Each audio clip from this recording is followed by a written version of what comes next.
I tie flies for lots of reasons. I think two of the foremost for me are the challenge the fly presents and the sense of history I get while I'm tying. I just love to think about the old days and sometimes days I haven't even experienced myself, but I've read about in books. This fly is the embodiment of both of those things. And above all, it's a fly that's fun to tie. And if you're not having fun, what's the point?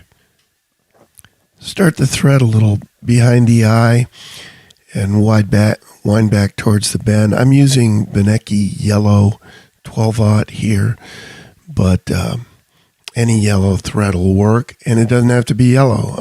I think in the old days, they primarily used white for the underbodies. If they had used black thread throughout, the floss would change color once the fly got wet. If the black would show through.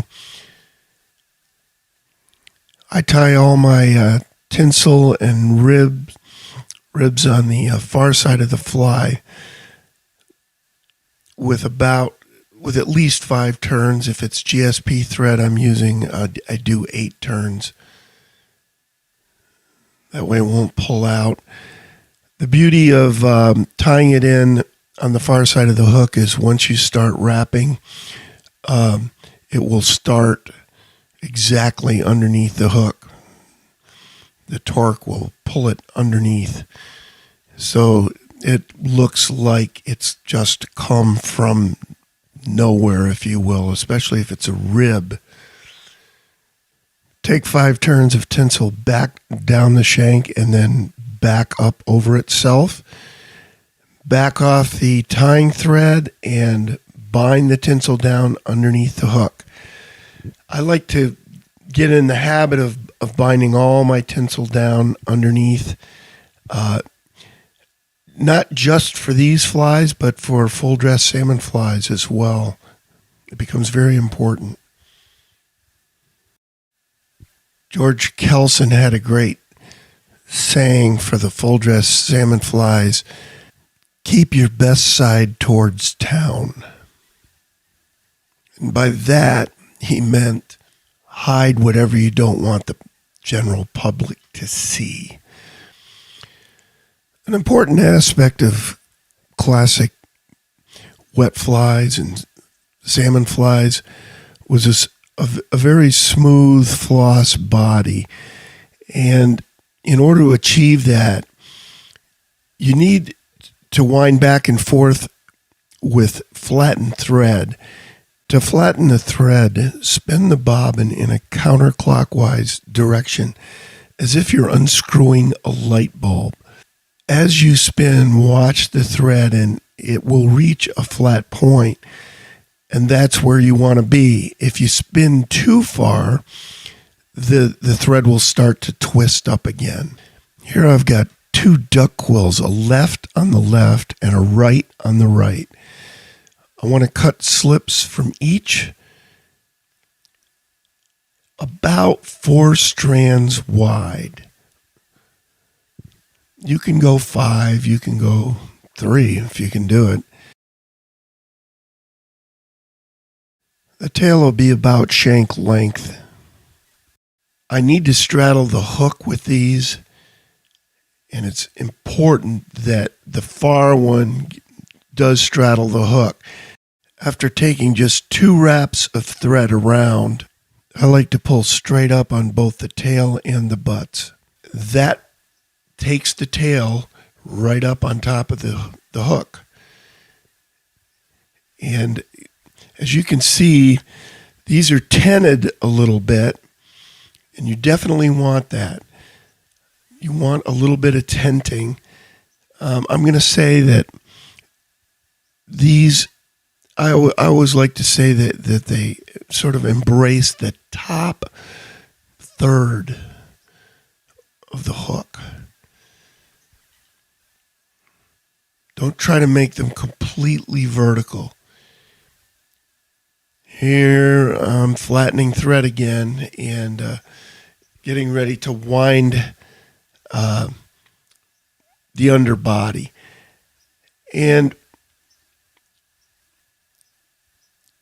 a great type of thread for doing this. 12-aught is actually a little too fine to do a good underbody.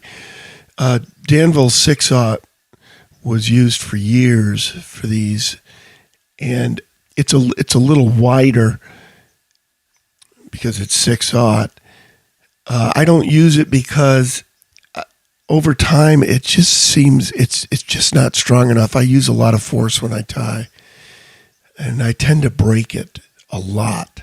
So I switched to Benecki, but there are advantages and disadvantages to every kind of thread you use.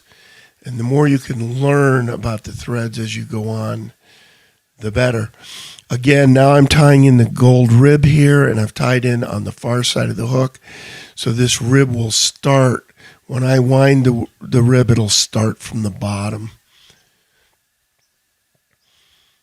There's more spinning and bodybuilding going on here, and it's a little tedious. I've tried to speed up some of the segments of just winding thread. It's like watching paint dry, grass grow, wading through the filler on whatever series you're watching on Netflix. The classic wets, though, had a tapered body. Ideally, they were narrowed down at each end, and the fattest in the middle.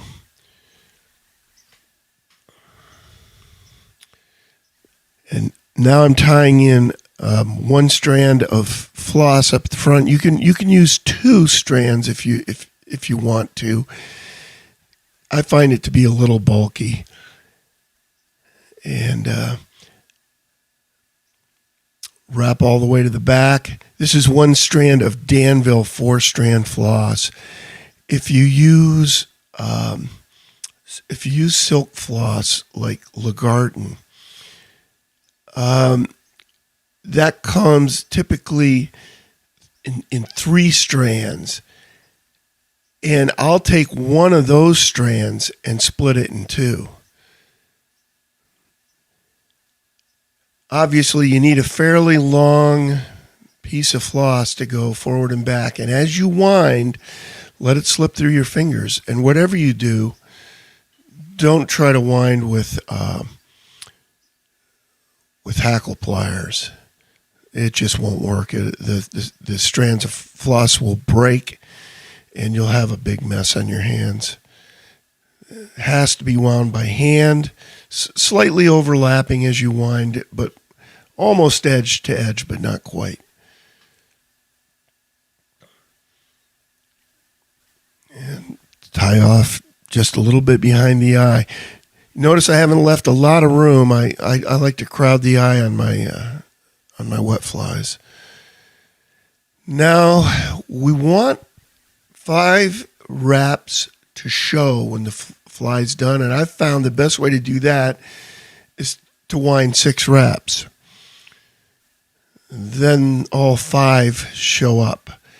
The hackle will obscure the 6th wrap.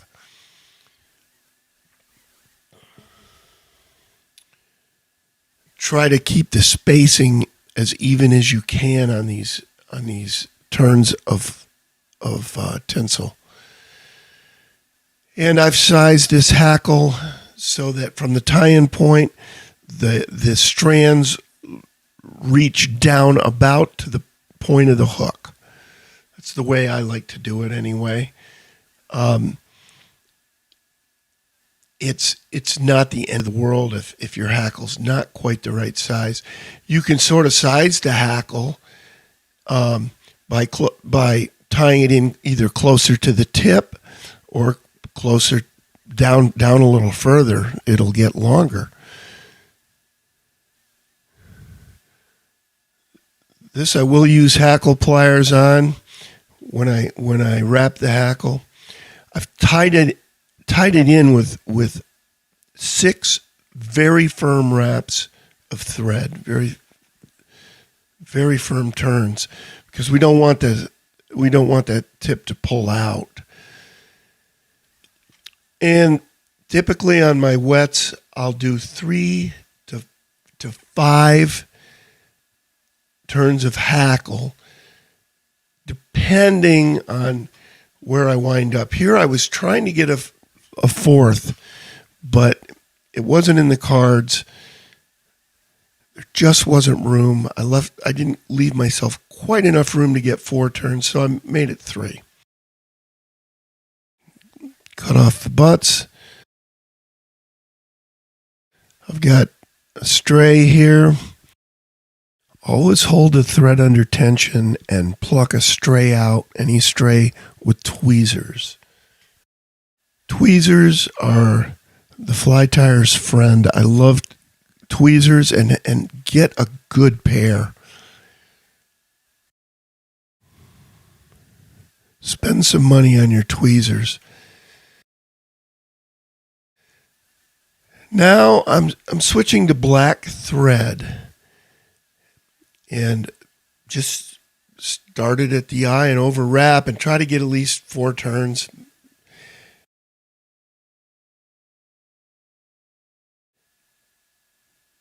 Then cut both butts.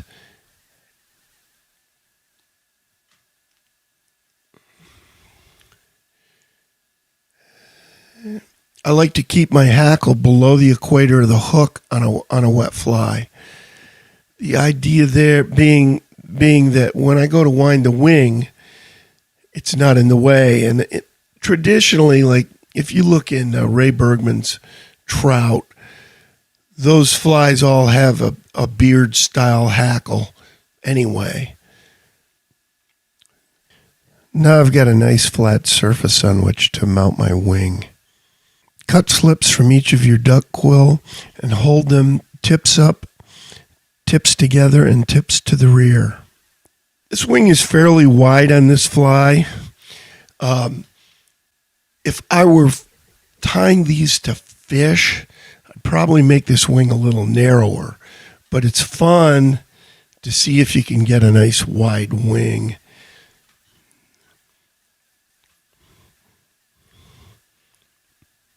So I'll do them both ways. This is my two-fisted approach to mounting a wing. Take a turn around and then grab the butts as well as the wings and gradually pull up on the bobbin if you can do it. Usually I do that with my index finger. And you want to do it slowly. The thread will slide down the front of the wing, down the slope that's been created.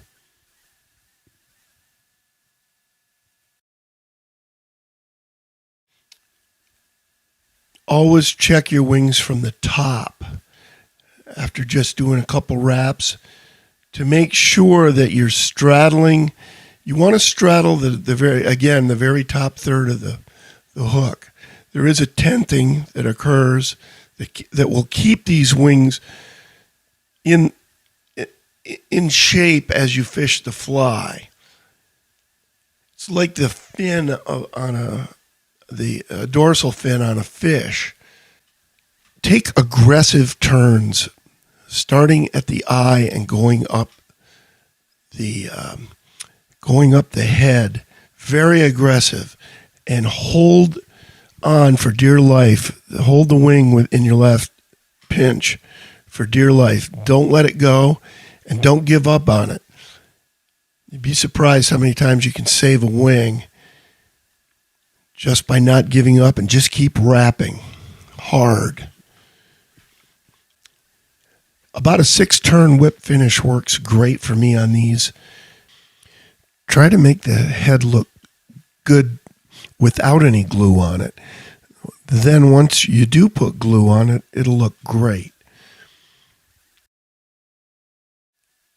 And here it is with some glue. Always glue the heads on these. There's no way to secure a duck quill wing without glue. I'm not a big proponent of glue typically, but that's the way it is with these. I have a ball tying these, and I think about the old days in the Adirondacks where I'm from, and some of the flies I loved as a kid. Have fun.